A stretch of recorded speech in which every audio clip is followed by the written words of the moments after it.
Now the third step is deprotonation, that is removal of a proton on the protonated nucleophile by water acting as a base forming the alcohol and hydronium ion. This reaction is again very fast. Scope of reaction. The SN1 mechanism tends to dominate when the central carbon atom is surrounded by bulky groups, because such groups statically hinder the SN2 reaction. Additionally, bulky substituents on the central carbon increases the rate of carbocation formation because of the relief of steric stain that occurs.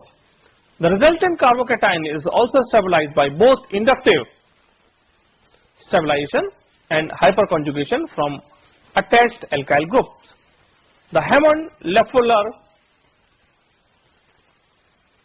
postulate suggests that this too will increase the rate of carbocation formation. The SN1 mechanism therefore dominates in reactions at tertiary alkyl centers and is further observed at secondary alkyl centers in the presence of weak nucleophiles.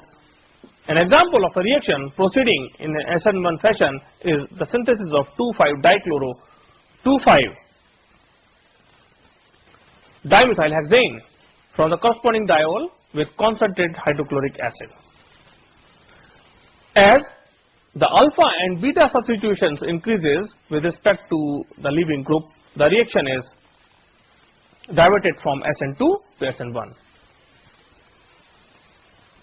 Now the stereochemistry. The carbocation intermediate formed in the reaction's rate limiting step is an sp2 hybridized carbon with trigonal planar molecular geometry. This allows two different avenues for the nucleophilic attack, one on either side of the planar molecule.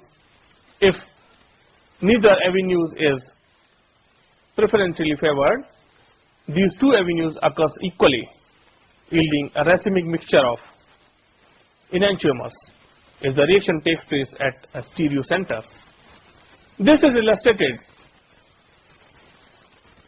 in the animation in the SN1 reaction of S3 chloro 3-methylhexane with an iodide ion, which yields a racemic mixture of 3-iodo-3-methylhexane. This is a planar carbocation is achiral. Iodide ion attacks from left and iodide ion attacks from right. These are the enantiomers. They give the R enantiomer and S enantiomers. However, an excess of one stereoisomer can be observed as the leaving group can remain in proximity to the carbocation intermediate for a short time and block nucleophile attack, which is stereospecific mechanism where stereochemistry is always inverted. Now the next, SN2 reactions. The SN2 reactions, also known as bimolecular nucleophilic substitution, is a type of nucleophilic substitution where a lone pair from the nucleophile attacks an electron deficient electrophilic center and bonds to it, expelling another group called a leaving group. Therefore,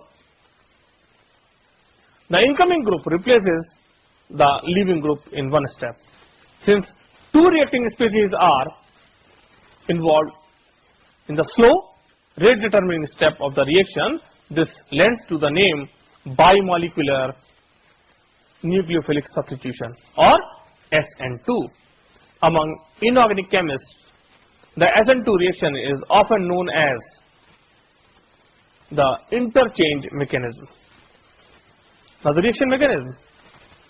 The reaction most often occurs at an aliphatic sp3 carbon center with an electronegative stable leaving group attached to it, that is X, which is frequently an halide ion.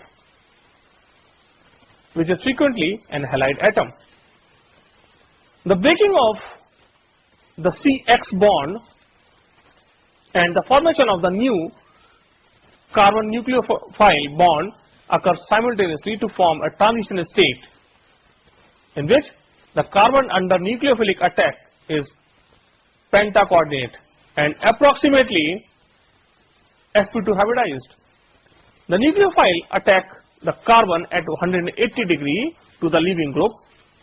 Since this provides the best overlap between the nucleophile lone pair and the CX sigma antibonding orbital. The leaving group is then pushed off the opposite side and the product is formed.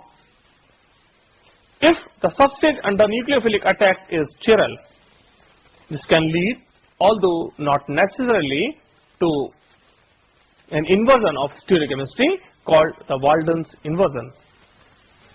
In an example of the SN2 reaction, the attack of OH group, that is the hydroxyl group, which is a kind of nucleophile, on a bromoethane, the electrophile